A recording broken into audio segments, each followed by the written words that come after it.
company. We should bring her up. Chelsea, What's that? I am CFO, I have to be there. Okay,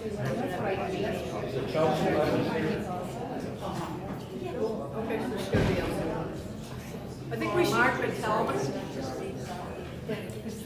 Margaret Talbot. Aaron, how are we doing? Start. 3 o'clock, so we're gonna start. Let me go live. Do we need to, yes. Thank you. When I see the little red come up on the. So I welcome, you wanna welcome me? Yeah, then you can look at me.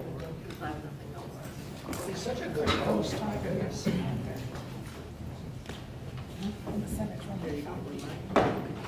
This is a joint hearing of the House and Senate Appropriations Committee.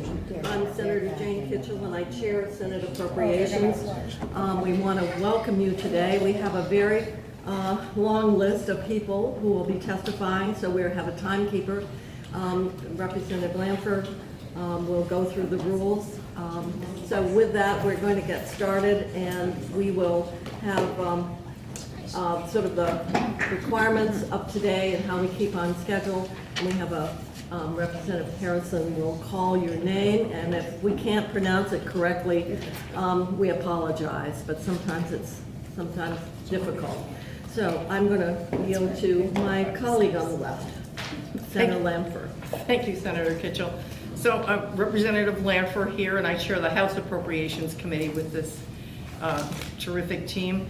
I think we just spoke of the fact that Representative Harrison to my left will call the names, mostly because I don't even trust myself with that, to enunciate them right. So we apologize in advance, and please help us if we get it wrong by just simply giving us your correct enunciation. For the timing, each person's going to have 2 minutes. We're going to be strict to that 2 minutes because there's a lot of people and we don't want to cut you off, but we will. So that will be my job. Watch online, because if you're on Zoom and watching, you can see the clock. You can see it on here if people who are in person. We find it kind of disruptive if we start saying there's 30 seconds because then it really disrupts your flow. So we'll watch for the timer. Some people who have never attended a public hearing before, and this may be their first time, we do not have discussion. We are here to hear. So if we're not asking you questions, don't feel like there's something wrong. The public hearing is just that. We're here to hear and not talk.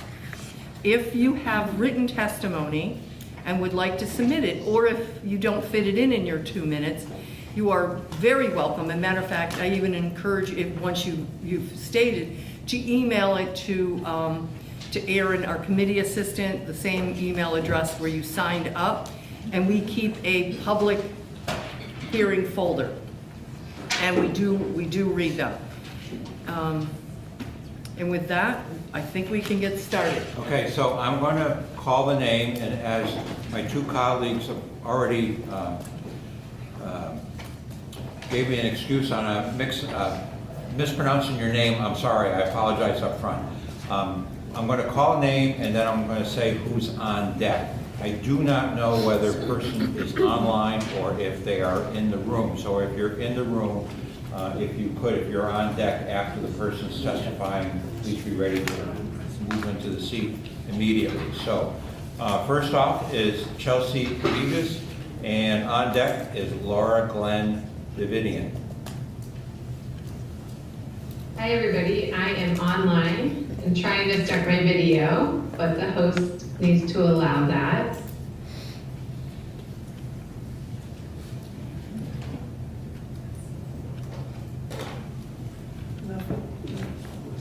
Okay. Well, Should I go ahead anyway? please. Please. Okay. Hi everybody, my name is Chelsea Levis and I direct Empty Arms Vermont, a nonprofit organization that provides peer support for families grieving pregnancy and infant loss. I'm here today to ask you to support our budget request of $40,000 in one-time funds. Empty Arms fills a gap in our system of care for families who have had a baby die in pregnancy and in infancy. We know that 20 to 25% of pregnancies end in a loss, yet there have never been services available to support the critical need for these families. There are no statewide funded supportive programs for perinatal loss. The latest maternal mortality review panel report submitted by the Vermont Department of Health recognizes the shortfall and specifically recommends that the state should address this need and, quote, sustainably invest in statewide resources for pregnancy loss support through Empty Arms Vermont.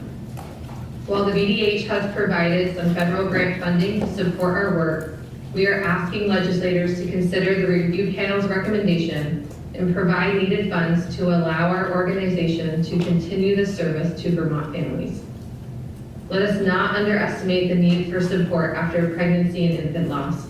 Birthing people who experience loss in a pregnancy are 4 times more likely to have major depression and 7 times more likely to screen positive for PTSD. We know these individuals are at greater risk for substance abuse and suicidality. Our work is stepping in and providing timely assistance to grieving families. The modest funding we request will strengthen and expand sustainability for Empty Arms Vermont, allowing us to help dozens of more families in need. I ask you to support our $40,000 one-time funding request. Thank you. You're welcome. Thank Okay. you. Next up is Lauren Glenn Davidian, and on deck is Margaret Talbot.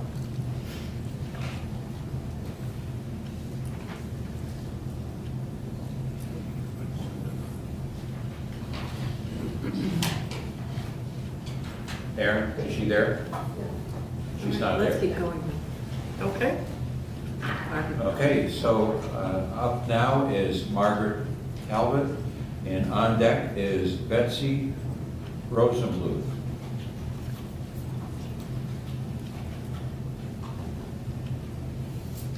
Ms. Margaret Talbot. Tell her to please unmute and start. Unmute, please. Margaret, you're all set. If she can, she looks like you're there. I apologize. I was here. It wasn't letting me unmute. My name is Margaret Talbot, and I am also here testifying in support for Empty Arms Vermont. Thanks for giving me the chance to speak this afternoon. Should I wait for the timer? I just started it on my clock. Okay, great.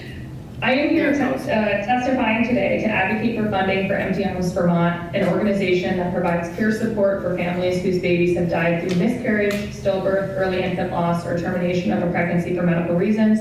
As you have heard, please support Empty Arms' request for $40,000 in one-time funds. Before my living son, Henry, was born in September of 2023, my husband and I have had years of challenges in our journey to start a family. I have had 4 miscarriages in the last 3 years. While pregnancy and infant loss impacts 1 in 4 pregnancies, recurrent miscarriages are much more rare. The isolation and stigma that I felt with each additional miscarriage was overwhelming. Those years were some of the darkest of my life. After my 3rd miscarriage, I reached out to Empty Arms looking for support. Over the last 2 years, I have attended multiple support groups through different phases of my journey to Henry. While I could speak at length about the benefits of Empty Arms peer support groups, I want to emphasize the following. 1, Empty Arms peer support groups provide a unique opportunity to connect with others who have shared experiences in Vermont. Finding others who had experienced recurrent miscarriages or others who had wrestled with a deeply personal decision to have a termination for medical reasons like we had was critical to processing my medical trauma. Empty Arms support groups also provide a way for peers to validate varying emotions without fear of judgment. While these emotions can be shared with medical providers, discussions with peers processing together was critical to my healing. 3rd and final, groups provide a critical space to grieve together. I found solace in connecting with others who knew the deep pain that I was experiencing. I truly believe the support that the groups provided me buoyed me on my path to having my now 5-month-old son.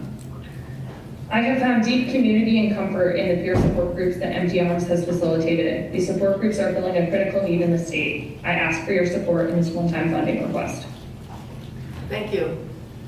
Next up is Betsy Rosenbluth, and on deck is Greta Quinton.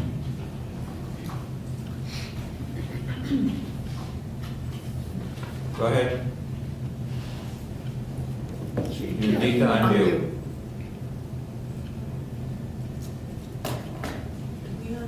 Okay.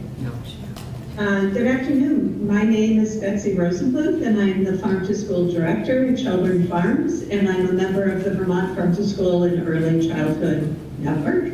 And we are asking you to support the governor's budget proposal for both the Vermont Farm to School and Early Childhood Grants Program and the Local Foods Incentive for Schools with level-funded base appropriations of $500,000 each. What makes Vermont's Farm to School program successful is the integration of food access with local food purchasing and agriculture and food education. The programs provide the financial and technical support to schools to integrate farm to school. Vermont passed the local foods incentive so that more of the $20 million that schools spend each year on food stays here in the Vermont economy and with Vermont farmers. And over 100 Vermont farms across the state now sell to schools and early childhood programs. In the last few years, over 100 early childhood educators and after-school programs received grants to support CSA shares to utilize local nutritious food directly from farmers, and that demand is growing.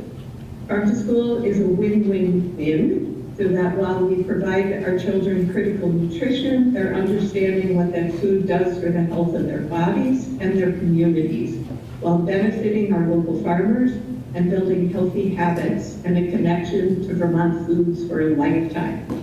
So again, we're looking for your support of level-based funding for both the local purchasing incentive and the Farm to School and Early Childhood Grant Program at $500,000 each.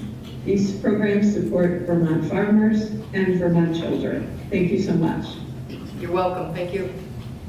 Okay, up now is Greta Quinton, and on deck is Claire Kendall. Where should I speak from? I'm sorry? Come on. Okay, right up. You didn't get a model before. So, you can come and take the shirt. Take a seat. Oh, okay. And anyone else who's on deck, you can prepare to take the seat. No, go ahead and sit down. You're one of us. Okay. Good afternoon. My name is Greta Quinton, and I'm a resident of St. Johnsbury, Vermont, and a mother deeply invested in the health and well-being of my community. Today, I am before you to advocate for the allocation of $478,500 as base funding for NOFA, Vermont's Crop Cash Plus, and Farm Share programs for FY25. This funding is crucial, not just for families like mine who rely on it to access a nutritious local food, but for the very fabric of our local food system. Firstly, these programs are a lifeline for families on food assistance. Cash Crop enabled us to afford fresh local produce at farmers markets, and with Cash Crop Plus, we got local milk, eggs, and meats too, all of which would otherwise be out of reach. They are essential in teaching my children about healthy eating and supporting local farmers, setting the foundation for a healthier future. Secondly, our local farmers and the Vermont economy directly benefit from these programs. They provide vital support to small farmers, allowing them to connect with more community members, fostering a robust local food economy that enriches our state. Lastly, by supporting Crop Cash and Farm Share, we take a stand against the increasing corporate control over our food supply. This funding is an act of resistance, promoting a diverse and sustainable food system that benefits all Vermonters, not just the profit margins of multinational corporations. Without this crucial funding, families like mine would be left with little choice but to spend our food assistance on cheaper, less nutritious options at Walmart, Costco, and Amazon, where for every dollar spent on food, only 15 cents goes to farmers and none local. This scenario would not only diminish our health, but also erode the very foundation of our local food economy. I urge you to consider the profound impact your support for these programs would have and what the past support has done for our family. It is an investment in our children's health, our local economy, and the preservation of a food system that values quality, accessibility, and sustainability. Thank you for your time and for considering this essential support for our community. Well done. Thank you. Thank you. Up now is Becky Arbella, and on. No, Claire. Okay, then getting ahead of Becky. myself, sorry. I'm sorry, Claire. You're up now, and on deck is Becky Arbella. Good afternoon. Thank you for the opportunity to testify today. My name is Claire Kendall, co-director of the Family Center of Washington County, Montpelier, and co-chair for the Vermont Parent-Child Center Network. The Parent-Child Center budget request is for increased base funding for our FY25 integrated grant to cover health insurance cost increases and support the PCCN administration. With Act 150, the PCC network has facilitated a strengthening of the state PCC partnership. We've been working to ensure the network and each PCC meets the requirements outlined in the statute. Legislative support has been critical to the Parent-Child Center network, giving PCCs the ability to ensure consistent, high-quality, family-focused services across the state. Last year, the legislature supported a base funding increase for our integrated grant, which was spread across the 15 PCCs to benefit all children, all families with young children in Vermont. Thank you. Increases went directly to staff compensation, addressing the gap between compensation packages and market rates. This was welcomed by our staff. 100% of parent-child centers across the state increased their salary and benefit packages, and the Family Center has seen success in recruitment and retention, filling 4 positions recently, leaving us with 2 vacant positions. This results in increased services to families and reduced wait lists. However, after increasing wages and benefits, we are now absorbing a 12% to 14% increase in health insurance rates. We are asking for $721,945 for network administration to ensure we are aligned with Act 150 and to cover health insurance cost increases to prevent cuts to direct services or cuts to benefits to our staff. July 1, our integrated grant will run through the network, and we are asking for a one-time base increase so that the programming portion of the integrated grant is not affected while needing to cover the small administrative cost of the network. Thank you so much for the opportunity to testify before your committee today. Thank you. Okay, after Becky is Joanna Lidbeck.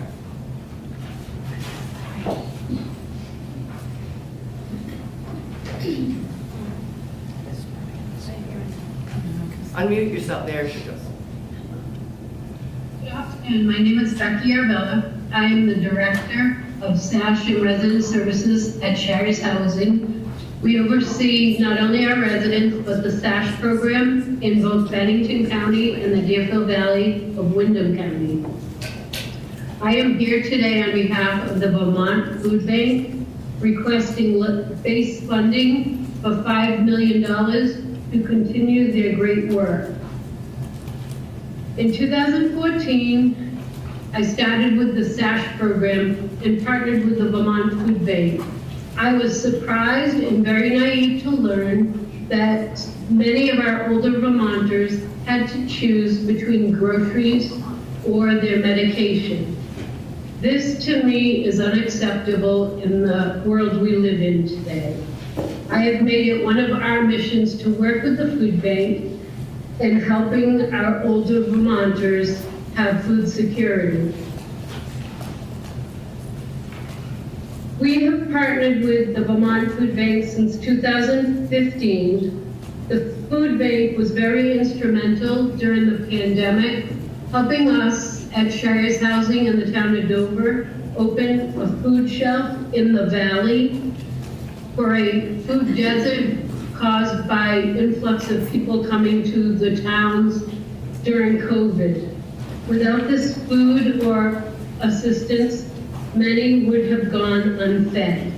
In 2023 alone, we were able to distribute 131,978 pounds of food throughout Bennington County and the Deerfield Valley. The gas prices have skyrocketed, groceries have skyrocketed, and people should not have to choose between food and medication. Food should not be a luxury for only those that can afford it. So for this, I ask for the funding of $5 million base to the Vermont Food Bank. Thank you. Thank you. Okay, next up is Joanna Lidbeck, and on deck is Stephanie Carvey.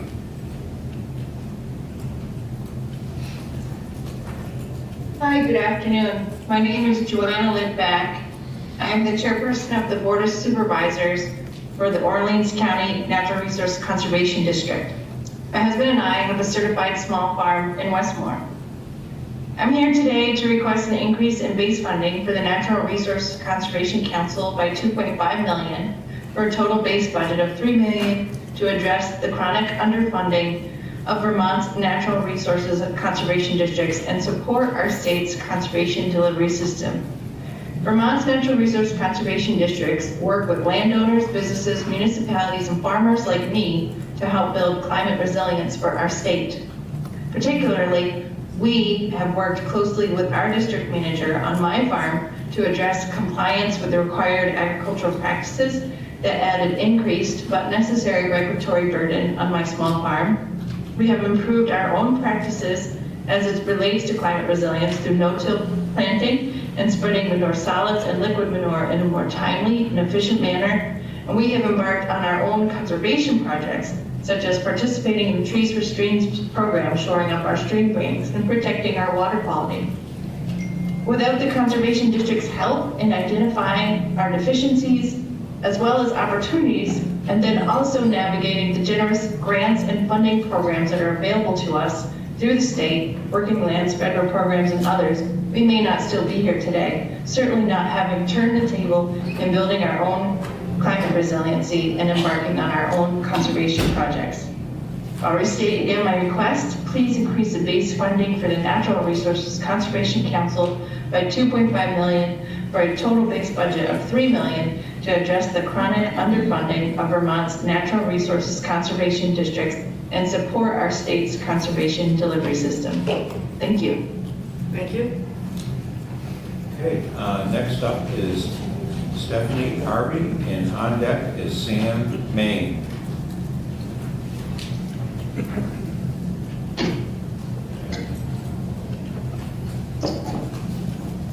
There we go.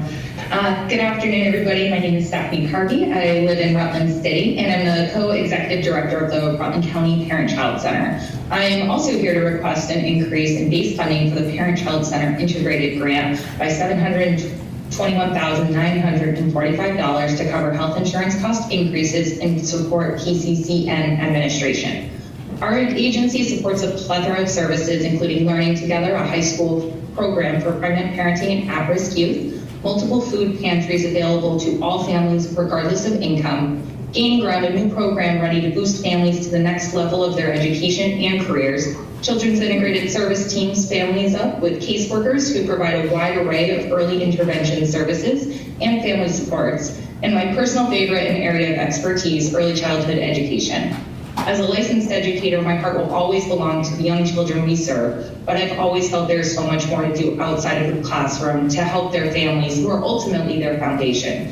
Even if we create all the magic during the day in our ECE programs, if we are sending them home to an unsupportive environment, what's the point?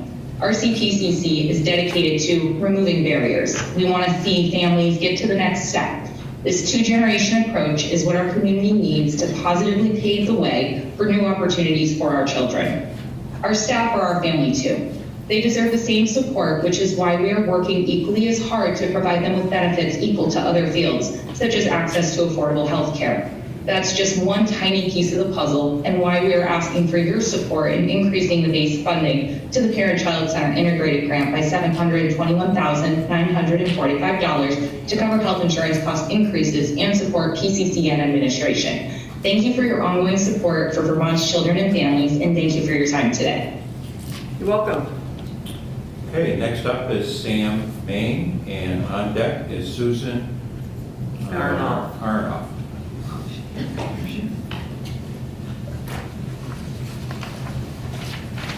Susan, you can come over and get ready. Is Sam here? Okay, Susan, you're up. And on deck is Dan Fuji.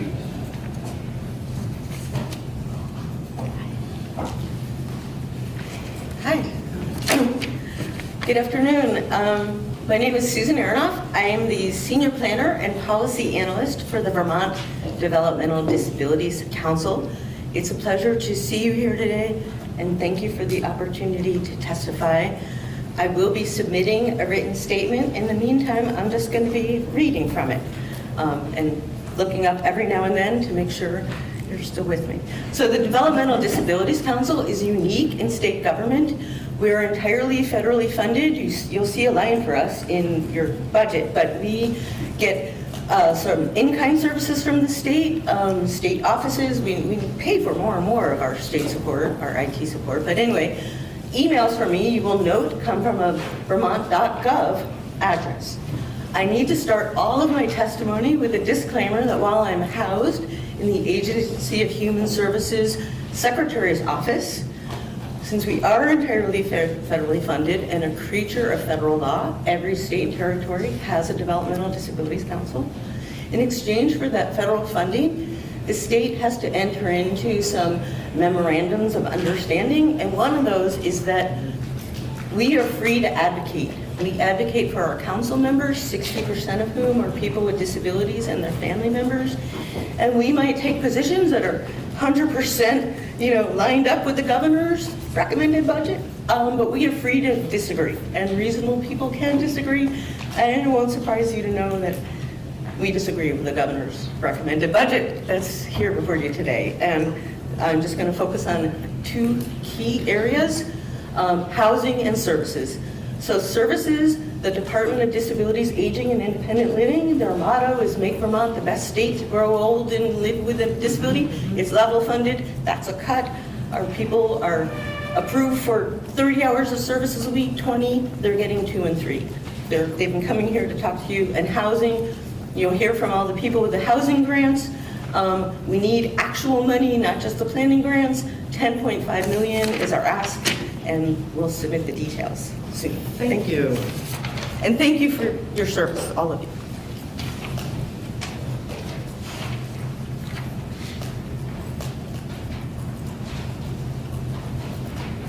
Okay, Dan? Good afternoon, respected members of the legislature. My name's Dan Coutu. I'm from Newport City, and I'm here today as a member of the Land Access and Opportunity Board, the LAOB. I'm the appointee to the board from the Vermont Commission on Native American Affairs. I'm asking for your support of the LAOB with appropriation of $1.97 million in fiscal year 25 in order to provide support of our baseline operational expenses and to allow us to build on momentum of our programming. The LAOB is made up of a really outstanding group of leaders from Vermont communities that have historically been marginalized and sometimes overlooked completely. Many have lived experience with the difficulties of obtaining access to housing and land. This brings very valuable, practical experience to bear on the mission of the LAOB. As you're all aware, the state has a serious problem with being able to provide housing for our citizens. Recent VT Digger article from February 6 reports that Vermont has the second highest per capita rate of homelessness in the country. There are organizations that are seeking ways to help with addressing short-term needs of our unhoused citizens, and it's important that they continue to do their work. I see the responsibility of the LAOB to be applying a different perspective with the goal of establishing long-term solutions. Three essential elements necessary for survival: water, food, and shelter. The infrastructures for providing water and food are largely provided by the government, like roads and water systems. It's been our observation that the existing infrastructure for housing has some significant flaws, and they can only be addressed by changing those systems. The LAOB has a unique mandate to review existing efforts related to housing and land, and to recommend changes that will benefit our citizens, aid in their survival. The importance of this cannot be overstated. Thank you. Okay, so up now is Laura Glenn Vidian, and on deck is Nicole Sinerdo. If I said that right. Thank you very much. Can you hear me all right? I can't see myself. So, good afternoon, members of the Appropriations Committee, House and Senate. My name is Lauren Glenn Davidian, and I'm representing Vermont Access Network. I work as the Public Policy Director for CCTV Center for Media and Democracy. We appreciate your past support for Vermont Access Network and the work of community media across the state in FY23 and FY24. And this year we are requesting another one-time bridge funding request of $1 million. That would support Vermont's 24 community media centers that provide direct links to local democracy in the form of live and interactive meetings, media education, community archiving, and basically serving the communications needs of so many communities across the state. More than 70% of Vermont's communities are connected through Vermont's community media centers. We hope that you will consider this request in light of the fact that our major revenue source, which is cable television subscribers, is declining as Vermont cable subscribers cut the cord in favor of the internet, which has no corollary public benefit, and also the increasing cost, the corollary increasing cost of running community media centers at the same time as we expand our service areas to beyond cable to internet subscribers across the community. Thank you very much for your consideration. We really appreciate the opportunity to be considered and hope that you will consider our request for FY25 $1 million for Vermont Access Network. Thank you very much. You're welcome. Okay, next up is Nicole Center. If I said that right. And on deck is Joanna Doran. Hello everybody, my name is Nicole Singer. I'm a resident of Essex Junction, the proud mother of a wily 2-year-old boy, and am days away from being a mother of 2. I'm also the executive director of Milton Family Community Center, one of the 15 state-designated parent-child centers focused on strengthening families in Vermont. I'm testifying today to request the funding of startup costs for a universal state-run paid family and medical leave program with $37 million in one-time funds. When my son was born, I returned home grateful for an ultimately healthy outcome after a long traumatic birthing experience. Unfortunately, we came home to a phone call from my husband's employer, making it clear that he was expected to be back in the office on Monday, earlier than we anticipated. This meant that I was faced with figuring out how to take care of the baby on my own, often breaking medical advice for my healthy recovery. My husband was forced to miss critical moments of early bonding with our child. And we added the stress of immediately starting to look for new jobs and seek out employers that explicitly support families. Yet despite my passion and the organizational support I can offer my hardworking team in my now new role as a parent-child center director for paid leave, the benefits I can offer still fall short. The same team of staff that I think about supporting are regularly supporting households through the impact and stress of caregiving, and we only see this impact growing as more families than ever access our food shelf, diaper bank, and other family supports.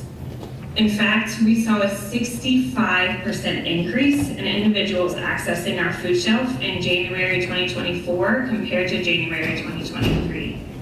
While my family had the social capital to overcome a combination of underfunded or non-existent leave and are in a much different position as we await our second child's arrival, I'm reminded every day through my work at the Parent Child Center that this opportunity does not exist for the majority of Vermont families. Every child, every family deserves a strong start. Please fund the startup costs for a universal state-run paid family medical leave program. Thank you. Thank you.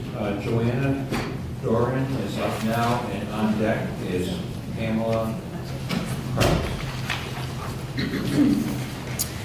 Hello, my name is Joanna Doran. I live in Winooski, and I am the local food access coordinator at the Northeast Organic Farming Association of Vermont, also known as NOFA Vermont.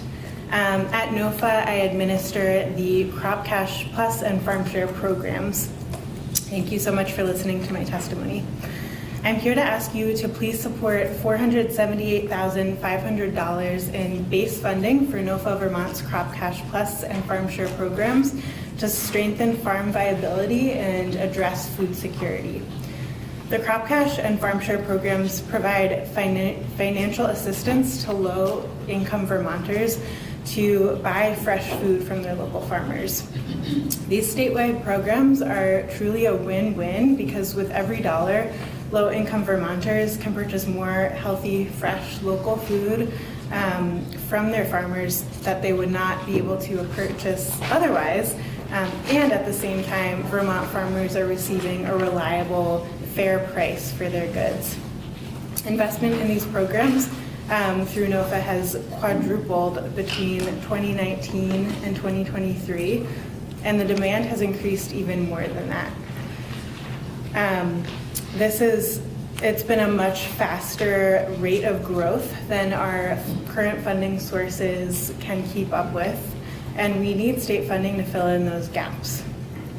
The state of Vermont can make policy choices that will ensure food security for everyone who lives here, while ensuring farmers can profit from growing the food that we all need. Crop Cash Plus and Farm Share are key to Vermont's food security and a viable agricultural sector. So once again, please support $478,500 in base funding for NOFA Vermont's Crop Cash Plus and Farm Share programs to strengthen farm viability and address food security. Thank you so much for your time. You're welcome. Thank you. Okay, Pamela is up now, followed by Kate Luckman.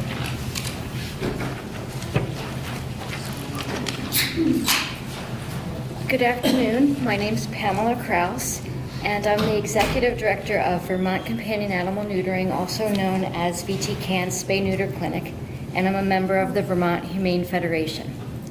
I wanted to speak to you today about the need to fund an animal welfare division as proposed in H 626 and S 292, acts relating to animal welfare. In late 2022, the Warden Service took on significant new responsibilities related to animal cruelty. Since September of 2022, for example, they handled over 200 animal cruelty cases, and that's about an average of 3 a week. These involved numerous species, including cats, dogs, horses, pigs, goats, and more. There's countless other situations, many that I'm aware of that a lot of people are not in the general public, and they're never investigated due to lack of resources. And what we're finding is that private citizens are taking this upon themselves at great risk to them financially and also their physical health. It's not safe for somebody from the general public to investigate animal cruelty cases or to take in the animals. The FY25 budget proposes $299,000 to the Department of Fish and Wildlife to add another game warden position and to also help with operating expenses. If this sum was reallocated to the new Animal Welfare Division, it would be partially covered, in addition to other fees already being generated as proposed in these bills, such as licensing, shelters, and rescues, and also a slight increase of $1 for rabies. And if this was allocated to a new department, it is going to help other law enforcement agencies, control officers, the Department of Ag, and the general public. And I don't believe Vermont can afford not to fund this. Thank you so much for having me here and allowing me to speak.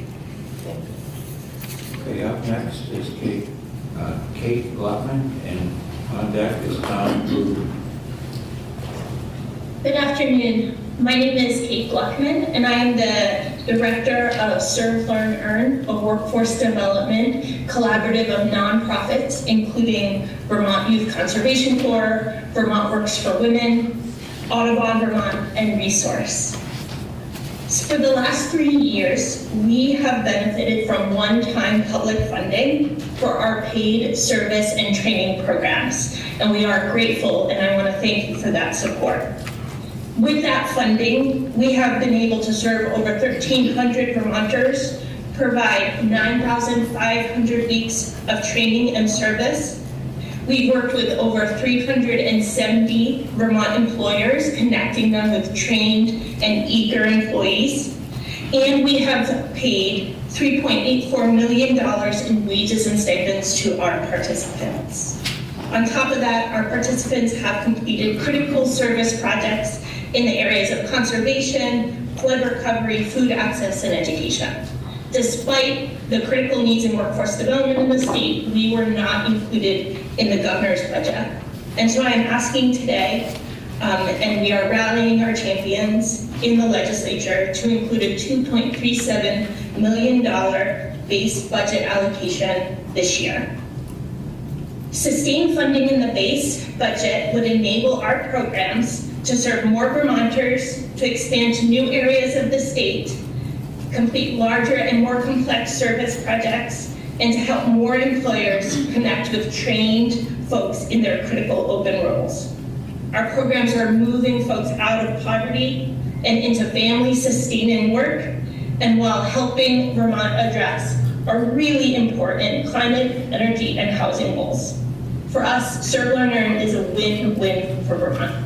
Thank you so much for your past support and for the opportunity to testify today. You're welcome. Thank you. Okay, up now is Tom Bruton, followed by Amanda House.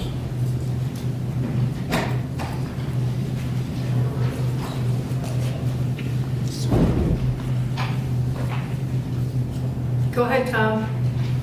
Hello, my name is Tom Bruton and I work at Food Connects, a nonprofit that provides farm-to-school coaching services in southern Vermont and distributes 100% source-identified food to more than 80 schools throughout Vermont, New Hampshire, and Western Mass. Thank you for your time today. I ask that you please support the governor's proposal for level funding for both the Farm-to-School and Early Childhood Program and the Local Food for Schools Grant, or LFI, each at $500,000. Since the implementation of this grant, sales of Vermont beef have drastically increased. Prior to the LFI, it was really difficult to sell Vermont local proteins in public schools, primarily due to food service budgetary constraints. Now that schools have a financial incentive to source Vermont products, this barrier to entry has been reduced. Boyden Farm in Cambridge, Vermont is Food Connect's primary beef supplier. Mark Boyden is a fifth-generation family farmer and cares deeply about serving public schools. He says, the big thing is getting kids to expect local food, and they keep that when they grow up. That's more important than sales. Thanks to the LFI, Boyden Farm beef sales have significantly increased from $35,000 in the school year 2021 to 2022, $48,000 the following year, and already to $50,000 this year with still 5 months remaining. Food Connects is one of several food hubs across the state that is driven to offer local foods to Vermont public schools. In fact, every school food authority in the state now has access to a food hub. During this school year, more than 150 Vermont public schools have been serviced by Vermont Farmers Food Centers in Rutland, Acorn Food Hub in Middlebury, Vermont Farm Direct in Newport, or Food Connects in Brattleboro. In conclusion, by supporting the Farm-to-School and Early Childhood Program and the Local Foods Incentive Grant, each at $500,000, you will help ensure that our children have access to a diversified range of local, nutritious foods while providing a sustainable market for our Vermont farms. From our farmers to our children, the LFI is a win-win. Thank you for your time today. You're welcome. Okay, up now is Amanda Haas, and followed on deck by Haley Williams. Hi. Hello, my name is Amanda Haas. I live in Montpelier, and I'm a teacher and community coordinator at Central Vermont Adult Education. We have 6 learning centers in Washington, Orange, and Lamoille counties, and are one of 4 statewide nonprofit organizations in the Adult Education and Literacy Network. Please support and enact the legislative changes recommended in the Adult Education and Literacy High School Completion Student Access Report. Our students are at the center of our work, and we know that success looks different for every student, which is why our programming and activities are specifically tailored to each student's unique needs and goals.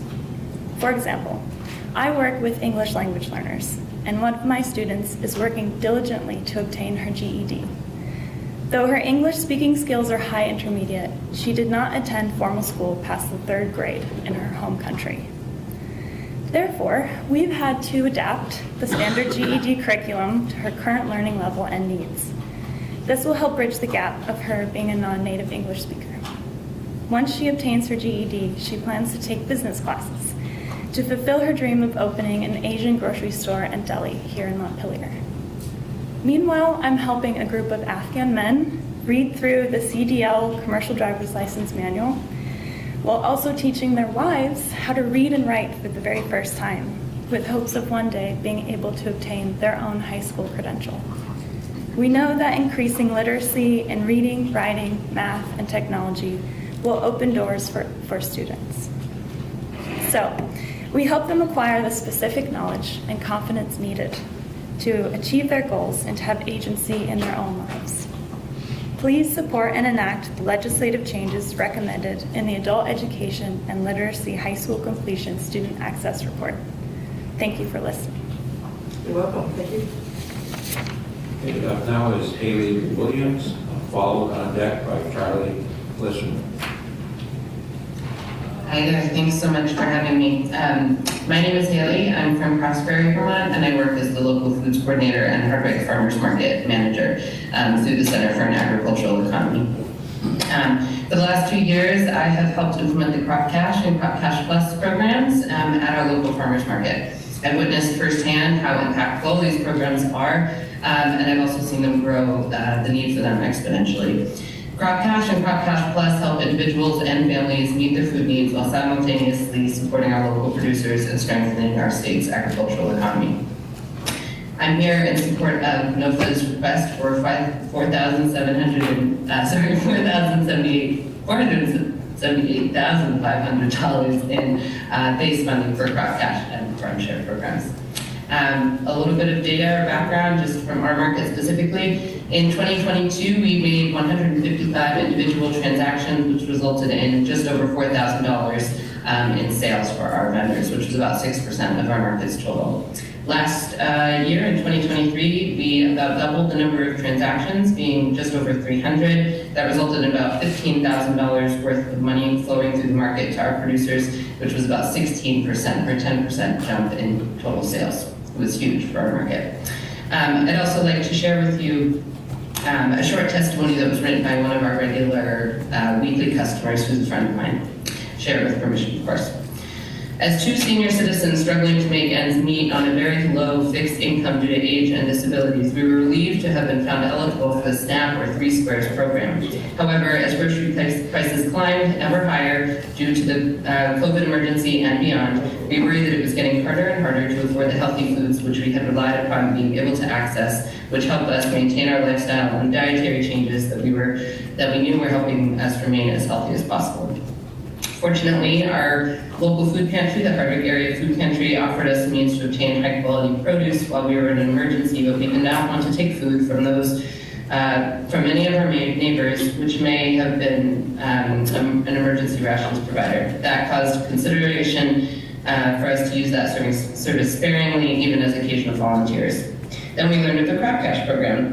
By doubling and even tripling sometimes our EBT's card, buy, and power, we were able to purchase fresh, high-quality, usually organically grown local produce from our neighbors and friends in enough quantity that we even put some of it by to see us through the winter. We are confident in saying that it saved my husband's life. As a formerly morbidly obese type 2 diabetic with high blood pressure and now a 200-pound lighter survivor of colon cancer, Haley, I've got, the timer went off here. We apologize for the timer on the screen didn't start on time, but no worries. You've got a balance. Yeah, well, thank you. I'll submit the written testimony for your review. Thank you. Thank you. Okay, up next is Charlie, followed on deck by Johnny Gifford.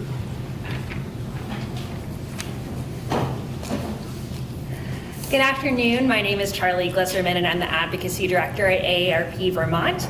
On behalf of AARP Vermont's 112,000 members, I want to thank you for the opportunity to provide comments today. AARP supports policies that enable older adults to age in their homes and communities with the care that they need. One of these policies is paid family and medical leave. We request that the FY25 budget include $37 million in one-time funds to start up a state-run universal paid family and medical leave program. Right now, nearly 1 in 4 Vermont workers do not have paid family and medical leave benefits. This leaves workers one family or medical emergency away from losing their pay, and for some, even their job. Vermonters can't wait for paid leave. Caring for a loved one can be expensive, isolating, and stressful. It's a common Vermont experience. Across Vermont, 70,000 family caregivers provide critical assistance to their parents, spouses, and loved ones, most while juggling full or part-time work. Vermont's family caregivers save the state and taxpayers money by providing $1.23 billion annually in unpaid care, preventing costly hospitalizations and caring for loved ones at home where they want to be. These caregiving demands can lead to years of challenges, including lost jobs, debt, and reduced Social Security benefits or retirement savings. Many of us are, have been, or will be a family caregiver. That's why research shows that nearly 80% of Vermont voters, 40 plus, support creating a universal state-run paid family and medical leave program. That includes a majority of voters in every political party, income level, and county in the state. Investment in standing up this self-sustaining program will deliver invaluable benefits to family caregivers, realize savings across the state budget, and reflect the will of Vermonters. It will make our community stronger. Please include $37 million in one-time funds in the FY25 budget to start up a universal paid family and medical leave program. Thank you. Thank you. Okay, up next is Johnny Gifford. On deck is Ann Wheeler. Hey there, my name is Johnny Gifford. I'm the Executive Director of Brattleboro Community Television. We serve 8 towns in Windham County. So please, I'm out here to ask you to please support the Vermont Access Network with $1 million in one-time funding. While a permanent funding source is discussed in the legislature, we appreciate your past support. I do want to emphasize that the way in which public access TV is funded is becoming very antiquated in the age of streaming and internet access. But yet we have adapted with programming widely available on many internet-based platforms. I personally have been involved with public access TV stations in 13 of the 26 years I've been alive. I've seen firsthand the ways in which it brings people together. It's a way for underserved and underprivileged people to utilize their First Amendment rights and to artistically express themselves through multimedia. It's a platform for local governments, schools, and press to deliver vital information to their constituents. It's a method for citizens to stay connected to their communities and to feel a sense of local belonging. It keeps eclectic cultures alive. In my eyes, these are all just very vital parts of what it means to be a Vermonter. Working at a community media center is a great way to keep your mind open to new ideas, and you better believe that there's so many unique individuals with great ideas coming through our doors. In the last month alone, I've seen 4 new members at my station who are all excited to pursue different projects using our resources, like a talk show about healing from trauma, films from local live music shows, individuals who are filming local youth sports. We have a new artist creating music videos, and we also serve the youth of our communities through camps, internships, and workshops, which help build artistic, technical, team building, and career building skills. And community media has quite honestly changed my life, and a personal goal of mine is to share that impact with others. Offering state-of-the-art technology and services are vital to keep our stations thriving, and at the moment, the way for us to keep up is to ask for your help. So again, please support the Vermont Access Network with $1 million in one-time funding while a permanent funding source is discussed in the legislature. Thank you for your time. You're welcome. Thank you. Up now is Ann Wheeler. On deck is Becca Warren.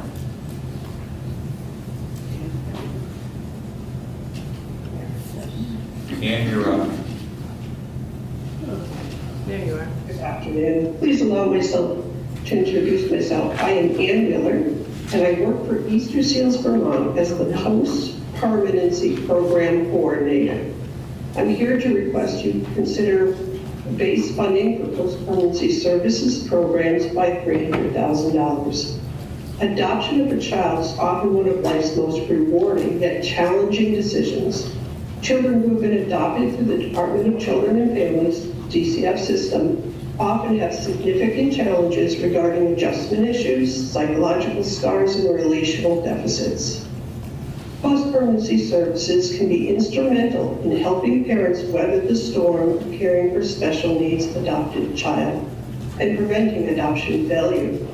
Adoption dissolution is a particularly tragic event for adopted children, given the fragility of their relationship, history, and frequent experiences with attachment disruptions. Adoption dissolution is also fraught with feelings of failure and guilt for families. Because the field has come to understand that many adopted families struggle long after the adoption, Vermont offers post-adoption services as part of the continuity of care for traumatized children. Our program is free and voluntary for any adoptive or guardianship families statewide. The most common family to reach out to us for assistance are raising children with severe behavioral or emotional problems. Often the caregivers are fatigued and resource poor. This program is so important to these families is also Resource 4. Without any rate increase since 2011, we have struggled ourselves to keep this program in our Vermont communities.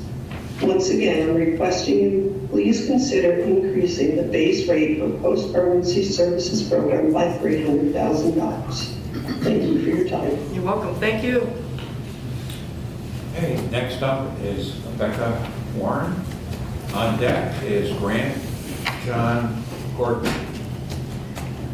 Good afternoon. My name is Becca Warren. I manage the Vermont Food Security Coalition, which is a new part of the Vermont Farm to Plate Network at the Vermont Sustainable Jobs Fund. You might have heard about the recently published Vermont Food Security Roadmap, which lays out the path to achieve full food security in Vermont by 2035. We are already on the path to food security, thanks to your work. And I'm here to highlight the appropriations requests before you, which will keep us on that road to food security. These appropriations are all important to move us toward food security in Vermont. So please support the following fiscal year 2025 appropriations requests coming before you, some of which we've already heard about today. Please fund the Vermont Food Bank's request for $5 million in base funding. Please fund the Vermont Association of Area Agencies on Aging's appropriations request for $3 million in base funding for Meals on Wheels. Please provide Vermont 211 with the full support it needs to connect everyone in Vermont to the emergency and everyday services we need. Please fund NOFA Vermont's request for $478,500 to support crop cash and farm share. Please fund Working Lands at $1.5 million in base funding. Please continue to fund the Vermont Agency of Agriculture, Food and Markets Agricultural Development Grant Program at $2.3 million. Please fully fund the local food incentive and the Farm to School and Early Education grant programs, as you've heard, by appropriating $500,000 for each program.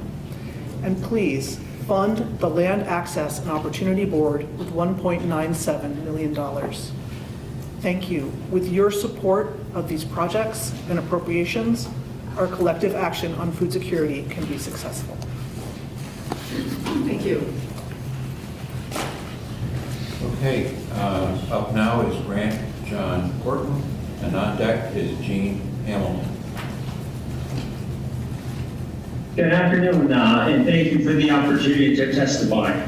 I'm John Gordon from Fairfield, and I'm here to ask you to support the Vermont Food Bank's request for $5 million in base funding to address the sustained increased need for access to food in communities throughout Vermont.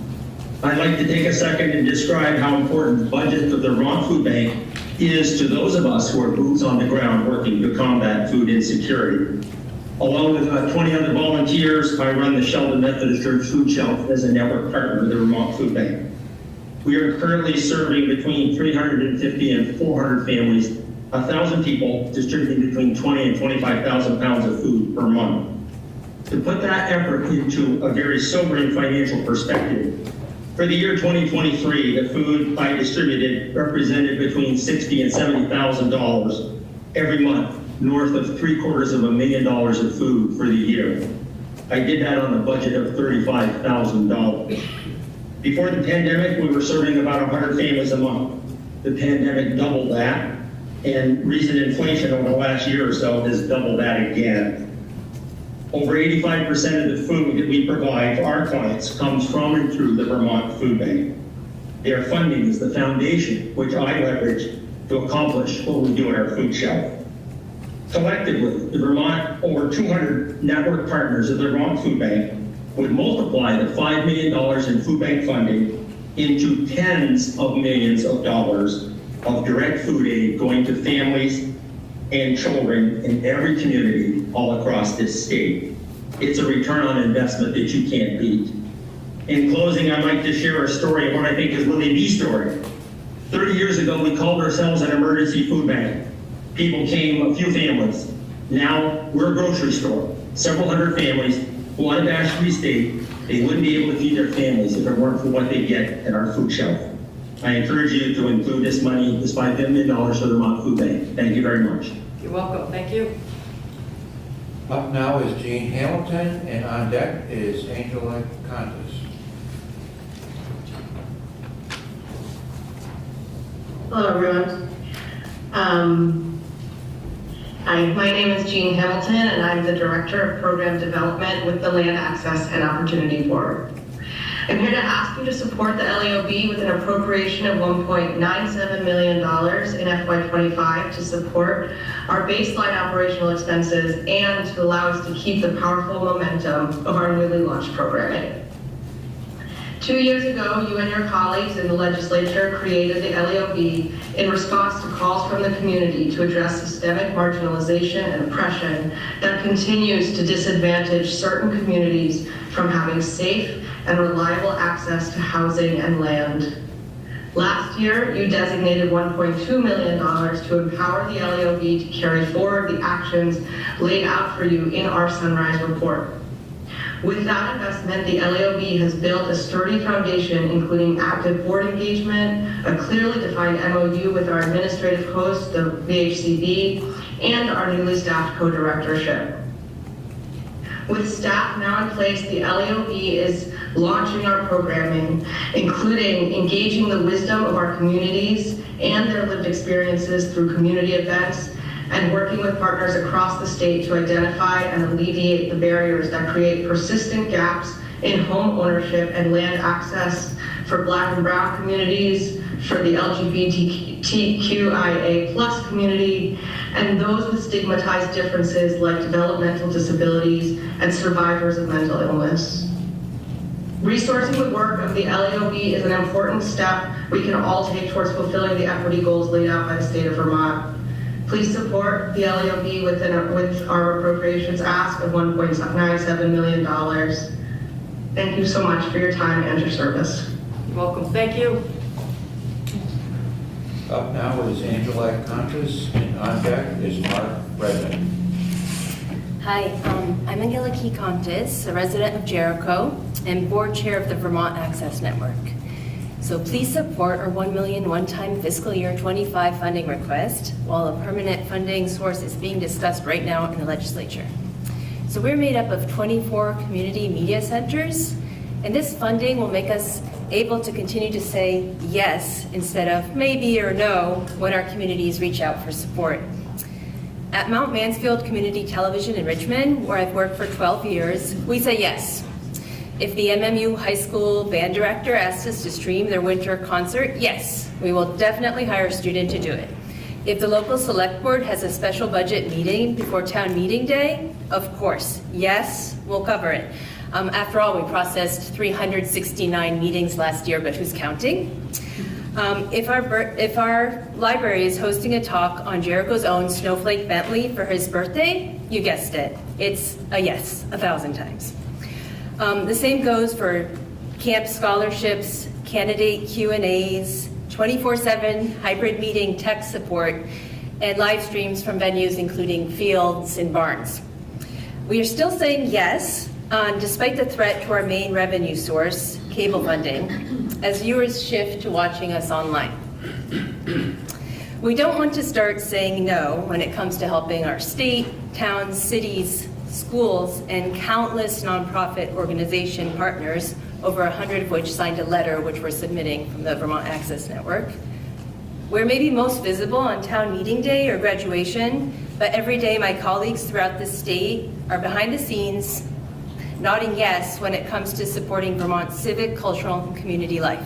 So please support the Vermont Access Network's fiscal year 25 one-time funding request of $1 million, while the permanent funding source is worked out in the legislature. Thank you. Okay, up now is Margaret Redmond, and on deck is Karen Price. Good afternoon, my name is Mark Redmond. I'm the Executive Director of Spectrum Youth and Family Services. Spectrum has been in existence since 1970, and our primary mission is to work with teenagers and young adults who are homeless. We were founded and are still based in Burlington, but almost 3 years ago, we received a private donation and a federal grant to create a drop-in center in St. Albans, similar to the one we have in Burlington. This would be a safe space where youth can come in and receive the basics from a free hot lunch and dinner, clothing, homework help, and help finding employment. We rented a building on Lake Street in St. Albans. We originally wrote a grant when we opened stating that we expected to work with about 80 different youth in year one. We instead saw 189 come to us and 304 in the last year alone. The next component we wish to add to our work in St. Albans is shelter and transitional housing. In Burlington, we have 26 beds for youth ages 18 to 24 who have nowhere to live. The average stay is 18 months, during which time they not only have a place to stay, but help with finishing school and finding employment. This is what we now wish to create in St. Albans. We meet youth age 18 and above in our drop-in center who are living in cars, garages, and tents. In cold weather, they may qualify to live temporarily in our hotel, but it's usually very far away in places like Bennington or Brattleboro. They have no way to even get there. Our St. Albans staff estimate that there are about 18 youth who could benefit from such shelter right now. Given that the only adult shelter in St. Albans has 20 beds and it has a waiting list of 50, I checked yesterday, Spectrum would like to create a youth-specific supported housing program to meet this demand. I'm appealing to your committee for operating funds in the budget to continue the work of our drop-in center in St. Albans for $200,000 per year, and the annual operating costs for residents will be approximately $454,000 per year. Thank you. Thank you. Okay, next up is Karen Price, and on deck is, well, this name is familiar. Very familiar. Marty Felton.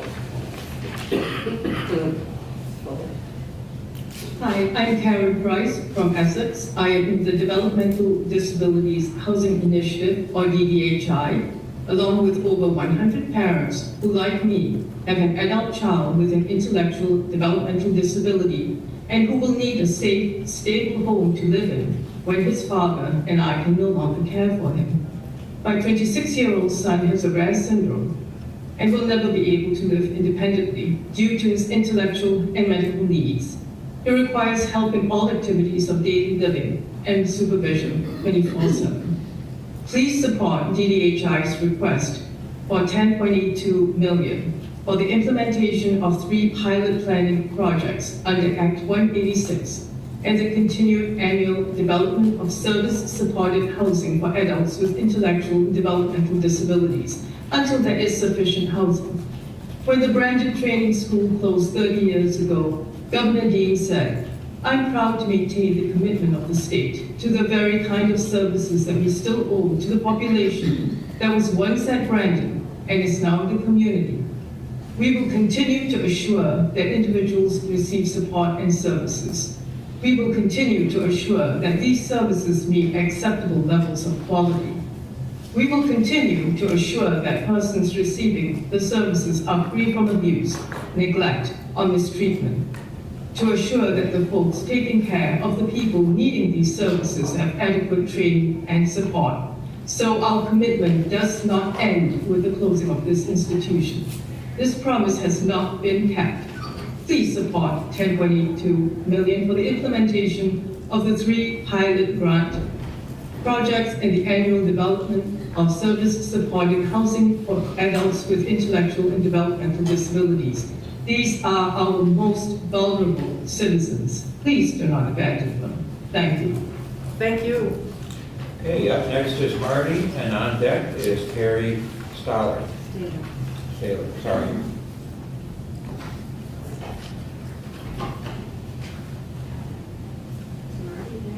She's there. Good afternoon, House and Senate Appropriations Committee. I'm Marty Feltus from Linden, and as being a former member of your hard-working group, I know that you will take everyone's participation in serious consideration. I'm here today to support the Adult Education and Literacy Network, not in support of a specific budget line item, but rather in support of legislative changes that will be proposed in the miscellaneous ed bill. These changes relate to the definitions and the funding streams for our adult education services.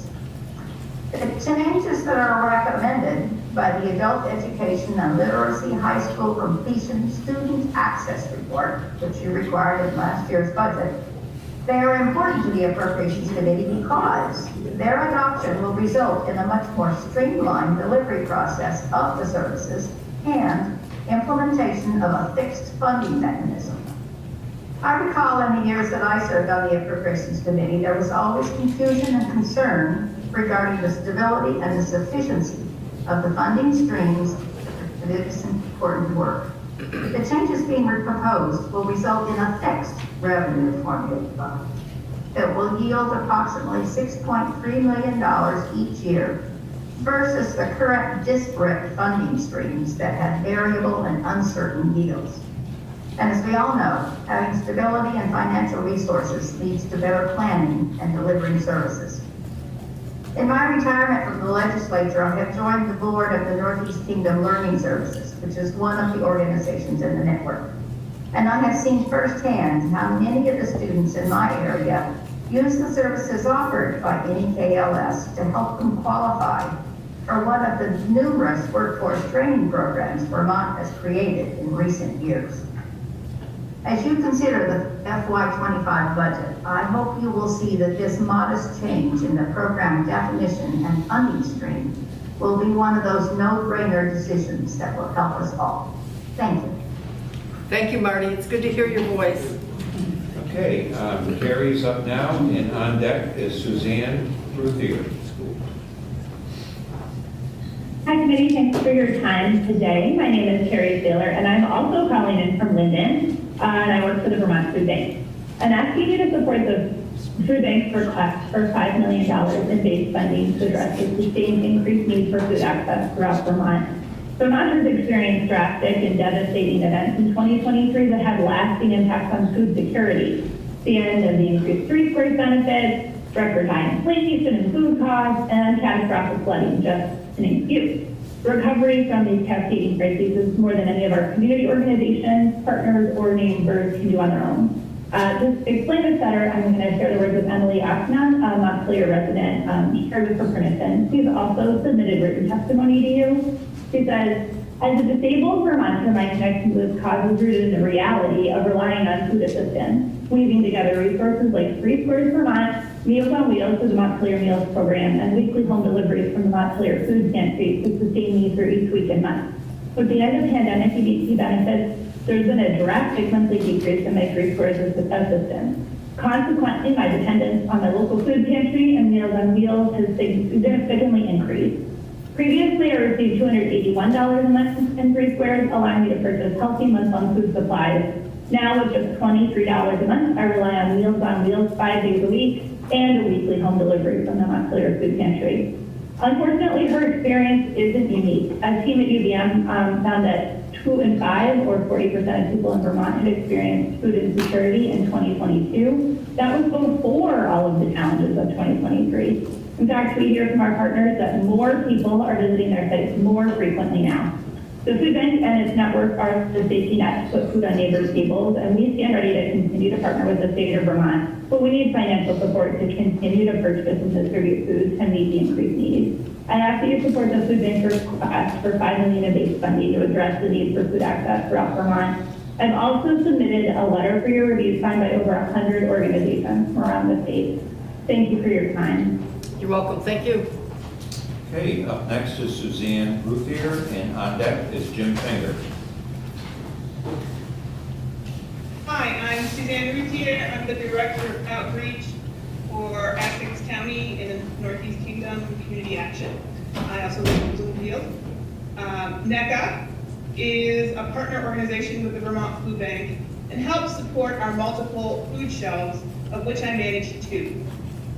I have been in my position since July of 2018, and over those years, I have seen the price of food steadily increase, the demand on our food shelves steadily increase, and the amount of food available through the Vermont Food Bank steadily decrease. I want to share with you the story of Harry, name changed. Harry came into my office in October for help with another issue that NECA assists with. He's the father of 4. And the only source of income for his family, because it is less expensive for his wife to stay at home with their youngest and then to pay for childcare. During our time together, I discussed with him about utilizing our food shelf. While reluctant at first, Harry has become a weekly visitor. Last week, he told us that prior to his regular visits to our food shelf, by the end of the month, their SNAP benefits were gone. And he and his wife would often skip meals so that their children had enough food to eat. Now, thanks to our food shelf, they never have to worry about skipping meals again. They're able to make their SNAP benefits last the full month, and his whole family is thriving. I'm the daughter of a Vermont dairy farmer. I know the hard work, sacrifice, and cost of providing food. I have nearly 20 years of experience in the medical field. I've seen what diseases of poor nutrition do to a body. I am a single parent, and like Harry, I have had to decide whether or not to eat a meal so my child had enough. Access to food is a human right, not a privilege. Please support the food bank's request for $5 million in base funding to address the sustained increased need for access to food in the communities throughout Vermont. Thank you. Thank you. Okay, up next is Jim, and followed on deck by Martin Hahn. Good afternoon. I'm Jim Klinger, President of the Vermont Ambulance Association. Thank you for the opportunity to speak on funding for EMS. First, I want to thank the legislature for past funding. The last year funding for education and Medicaid reimbursement were vital to the ambulance services and first response services. These are difficult times for EMS across the nation and here in Vermont. Recruitment and retention being the largest problems. All volume has increased, and there's a personnel shortage. Vermont EMS is the safety net for all Vermonters, will respond to and treat and transport patients regardless whether they have insurance or not. In addition to the personnel shortage, inflation has affected all ambulance services. It was not long ago you could buy an ambulance for $150,000, now it's $250,000 plus. Our personnel have received over 20% increases in pay in the last couple of years, and it is well deserved. We have to continue on this path to retain our personnel. Volunteers are also a shortage. Many people in Vermont are working 2 and 3 jobs and not have the time to volunteer. They would also not be able to afford $1,200 or more for a class just to begin to volunteer. We can't give up on volunteerism. We need to strengthen the numbers and encourage people to help their fellow citizens. I ask you to prioritize and continue to fund EMS training at $1 million funding and increase to a possible $1.5 million. This is vital to EMS's ability to serve the citizens of Vermont. The second priority would be to continue to increase Medicaid funding if possible, and in a perfect world, the third priority would be to increase funding and staffing of the Vermont EMS Office to Health Services and District. And I thank you for your time. Thank you, sir. Okay, Martin is up now, and on deck is Karen Parker.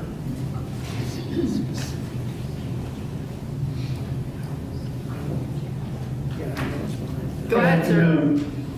Good afternoon. I'm Martin Hahn. I'm the director of Common Good Vermont.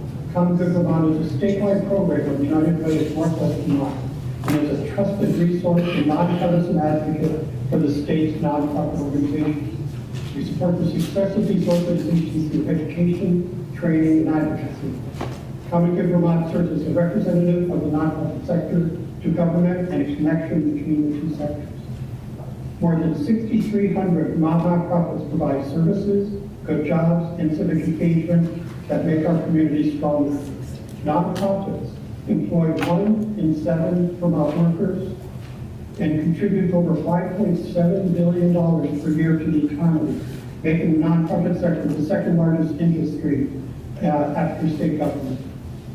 In fiscal year 23, the state of Vermont had 13,000 active grants outstanding using state and federal funds, totaling $3.4 billion.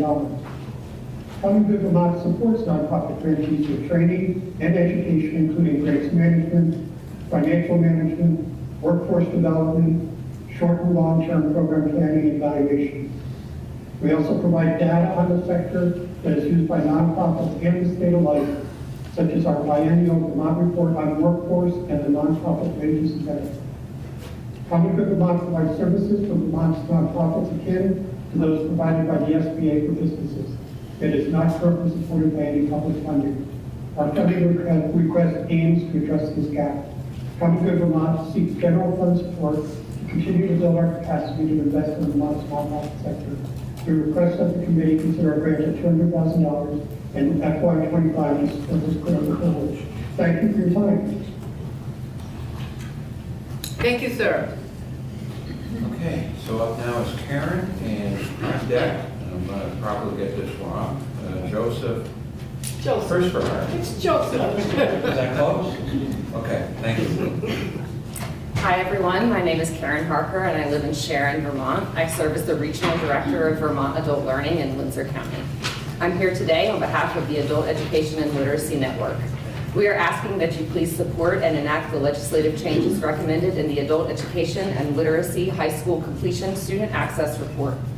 These important legislative changes include sunsetting the high school completion program and moving adult education and literacy funding into one grant program under the adult diploma program, making the eligible age of a student consistent across all sections of the legislation at age 16, eliminating the test of adult basic education as a funding mechanism, and honoring the funding mechanism in our governing statute that says AEL providers shall be paid, quote, an amount equal to 26% of the base education amount for each student who completed the diagnostic portion of the program, end quote, which should result in an appropriation of $6.3 million.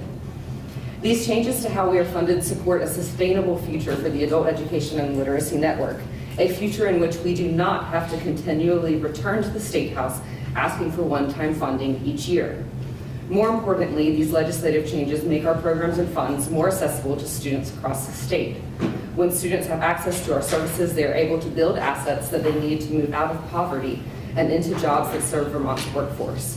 One example from this in Windsor County is a recent Vermont Adult Learning graduate who, as of today, passed her licensed nursing assistant certification and is currently applying for jobs. When the student came to us, she was low literacy and had several learning disabilities. Traditional school had never worked for her. But our programs changed the course of her life and set her on a different path where she feels empowered and has the confidence and training to achieve her goals. Please support and enact the legislative changes recommended in the Adult Education and Literacy High School Completion Student Access Report. Thank you. Thank you. Thank you.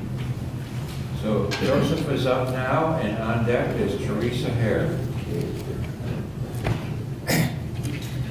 Thank you for having me here today, and thank you for all the work you do here. Really appreciate it. My name, as you heard, is Joe Prisperhart, and I'm a resident of Middlebury, Vermont.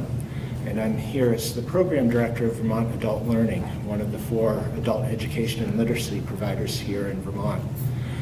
I'm here to ask you to please support and enact the legislative changes recommended in the Adult Education and Literacy High School Completion Student Access Report. As Karen just explained, those changes streamline our funding and provide a more stable funding going forward. Vermont's 4 nonprofit adult education and literacy providers offer a broad range of services that build assets and help people change their lives. Every year I attend our graduation ceremonies across the state, and the consistent message I hear from students is gratitude for the opportunity for a better life for themselves and their families. What that looks like varies from student to student. For some, it's a chance to go on to college or other post-secondary education. For others, it's job opportunities, as you just heard from Karen with the student who earned her LNA. For some, it's the opportunity to finally understand English well enough so they can speak with their children's teachers, or read and write to their children, read and write with their children, or teach them math when they're doing their homework. It really varies, but what's consistent is that the Adult Education and Literacy Network opens up doors to things that these students only dreamed of before. Please help us continue to open that door by supporting and enacting the legislative changes recommended in the Adult Education and Literacy High School Completion Student Access Report. Thank you for this time. Thank you. Okay, Teresa is up next, and on deck is Anna.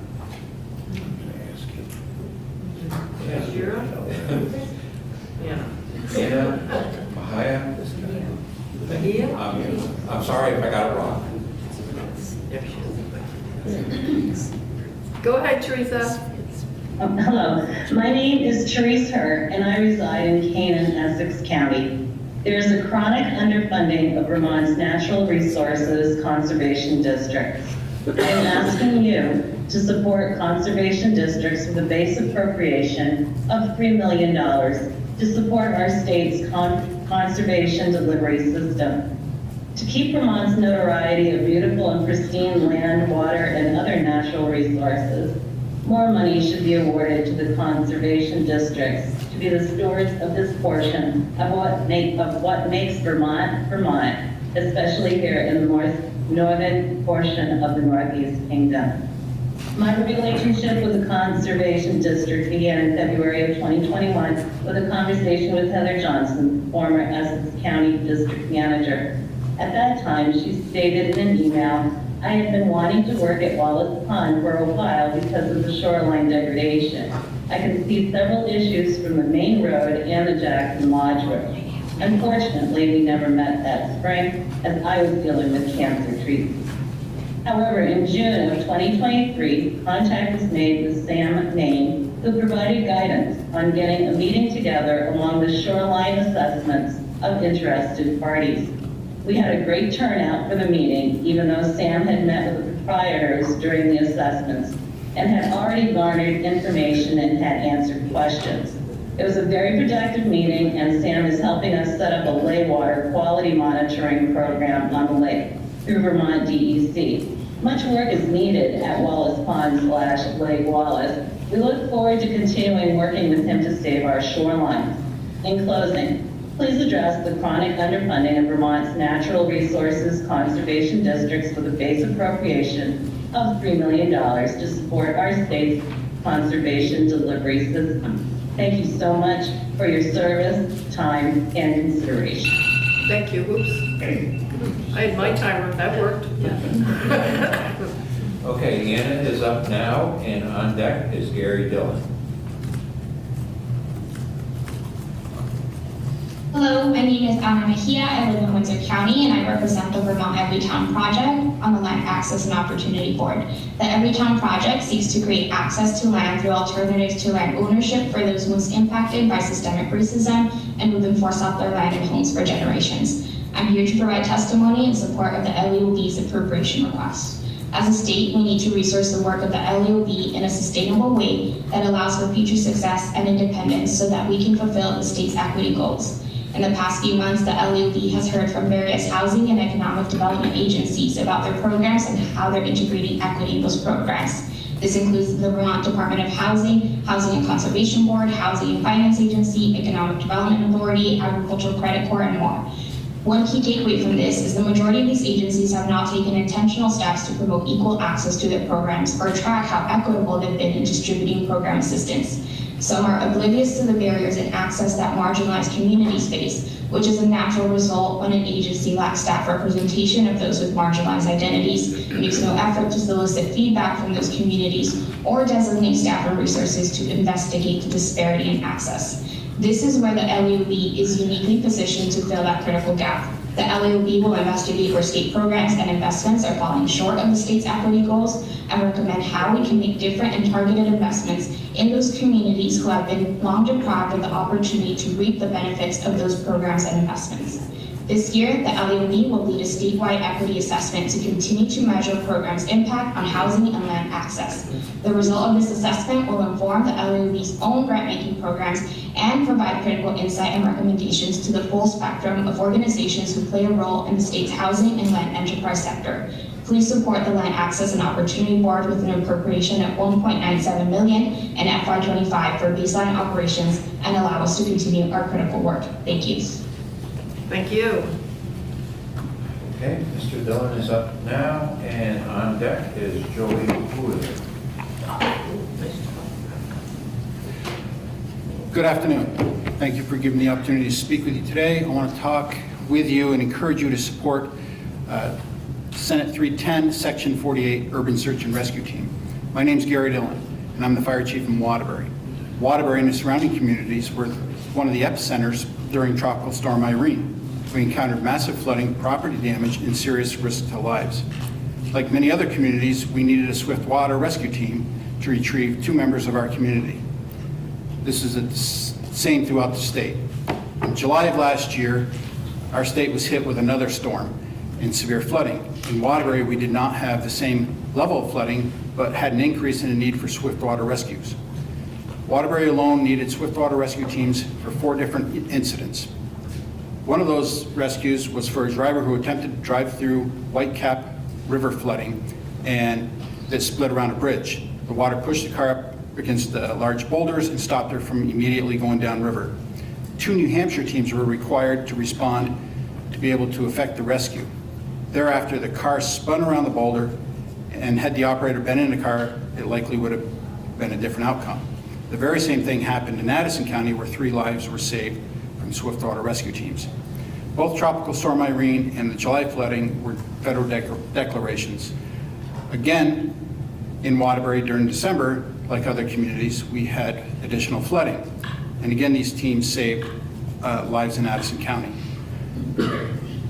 Currently, the Department of Public Safety Urban Search and Rescue Team receives federal funding through grants. When they get their grant money from the federal funding, then other smaller communities who don't have grant writers are unable to get that funding. So if the state at least partially funded the state team, then that would allow other smaller departments to go after some of the federal funding. Thank you for your time. Thank you.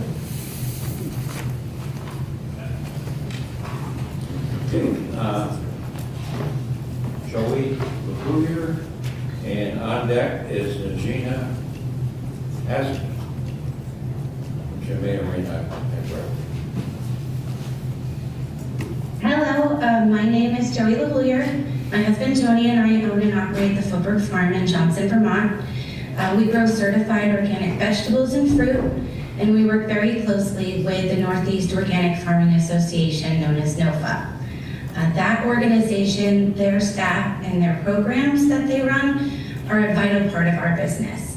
We have 7 greenhouses, and we have about 30 acres in production of vegetables and fruit every year.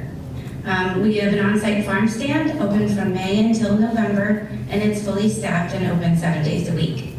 I am urging you today to please support and fund the $478,500 for NOFA Vermont's crop cash and farm share programs.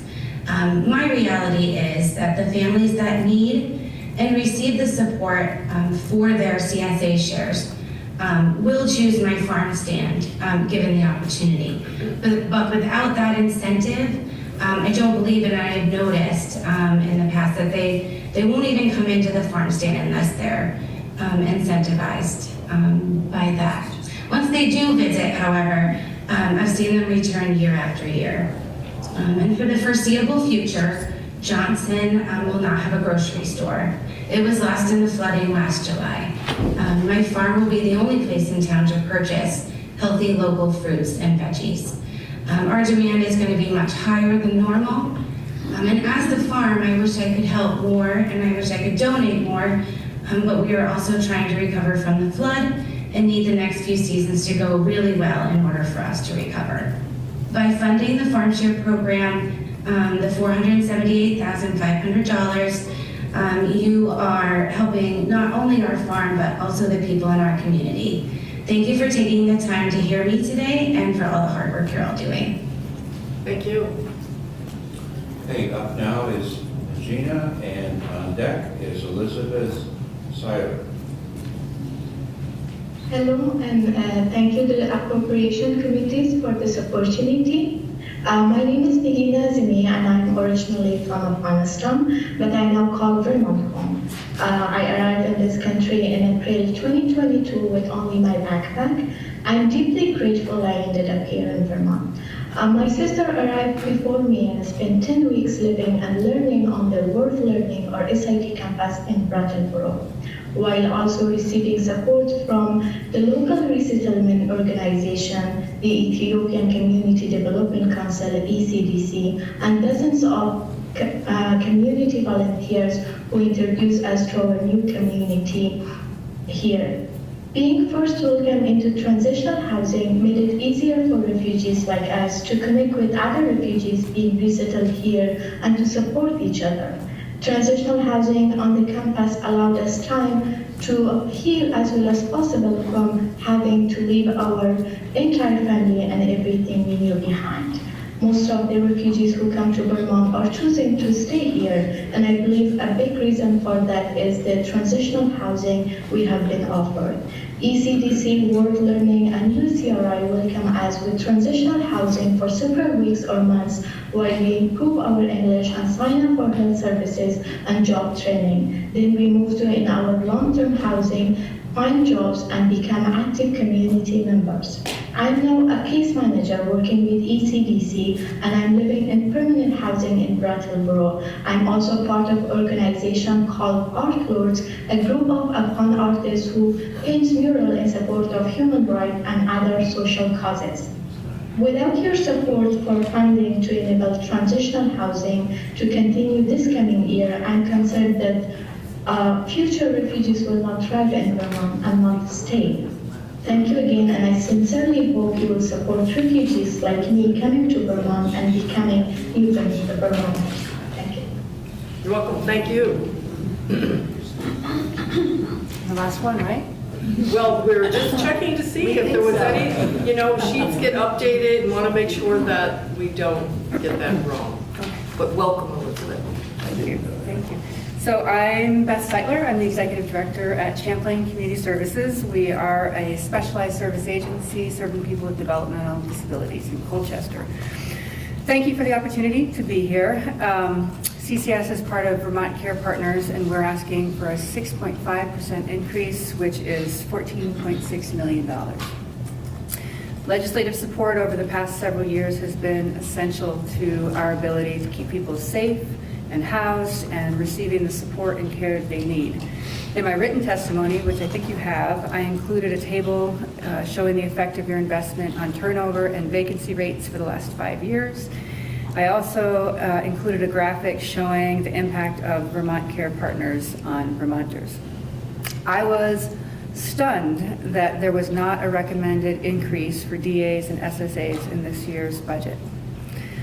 As you probably know, no increase means a cut, and we are facing unprecedented pressures in workforce. We're going through comprehensive system reform right now. There's increased acuity, and we have a housing crisis. Our 6.5% ask is not arbitrary. Our CFOs looked at 5 categories: salaries, health insurance, other fringe, other insurance, and other operating expenses. The methodology is broken down in my written testimony. Last week, CCS was recognized as one of Vermont's best places to work for the 6th year in a row. We, like all network agencies, are doing everything we can to keep our staff stable and satisfied. However, if we can't pay them fairly, we can't keep them. We hire frontline staff at $20 an hour. Colleagues are now paying $25 to $30 an hour. A typical home provider for a person with complex needs earns about $82 a day. I know this because my husband is one. This is about $14 more than they were earning 15 years ago. At CCS, I'll skip right to the end, which is one more final ask, 6.5%, please. Thank you. Thank you. Thanks for coming down. So that is it. Well done. We just had one person that was not that understand that is not online or here. But we have testimony from the Conservation District multiple times, so I think that request is noted. So let's adjourn. I think. Do we need to stand, Senator, before you exit the room? No. Since we've completed the testimony, I think we could adjourn our joint hearing. Great. Thank you all for your input, and Aaron, we can go off live now. Thanks. No, great. Need to stand. Maybe I don't follow over either. Oh my goodness. Would you hold me if I was like pirouetting there. Our seats are a little different than others. And then there was a cushion in it. I was like, the cushion started to split. Oh, you're trying to kill me off. I am not. No. Let's get the budget done. Oh, I know. The cushion splitter almost under the table. Oh, jeez.